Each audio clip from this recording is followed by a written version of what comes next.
How have NBA analytics evolved from box scores to player tracking? Imagine trying to understand a basketball game just by looking at a box score. It's like trying to read a story with only a few words. Over time, the way we analyze basketball has changed a lot. It all started with simple numbers like points scored, shots made, and free throws. These basic stats showed who was scoring and how often. As the game grew more popular, statisticians added more details like rebounds, assists, steals, blocks, and turnovers. This happened mainly from the 1930s to the 1960s, especially when the American Basketball Association introduced the three-point shot and more detailed stats. Back then, box scores were the main way to see how players performed. They listed individual and team achievements in a clear format. But these scores had limits.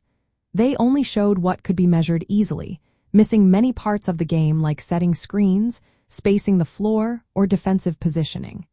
This made analysts look for better ways to understand what really mattered on the court. They started creating more complex metrics based on play-by-play data, which recorded every event during a game. Still, these methods relied on recorded actions, not continuous tracking of players' movements. The real shift happened with the introduction of player tracking technology. Cameras and sensors installed in arenas now gather data in real time.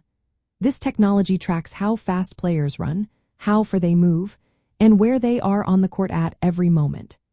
It allows analysts to measure things that were impossible before, like how well a defender impacts the game or how players move off the ball.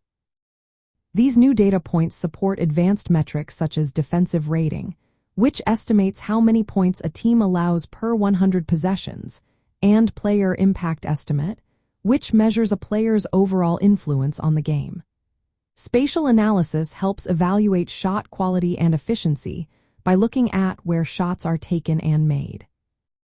This evolution means teams now look beyond just counting points and rebounds. They analyze the context of each action, understanding how players contribute in different ways. Coaches use this data to decide who should play together, develop players' skills, and craft game strategies. The data helps reveal strengths and weaknesses that traditional stats might miss. So, from simple box scores to detailed player tracking, NBA analytics have come a long way. They now capture the full picture of what happens on the court, giving everyone a clearer view of the game's complexity. This progress shows how much the sport has grown in its understanding of performance and how technology keeps pushing the limits of what we can learn from basketball.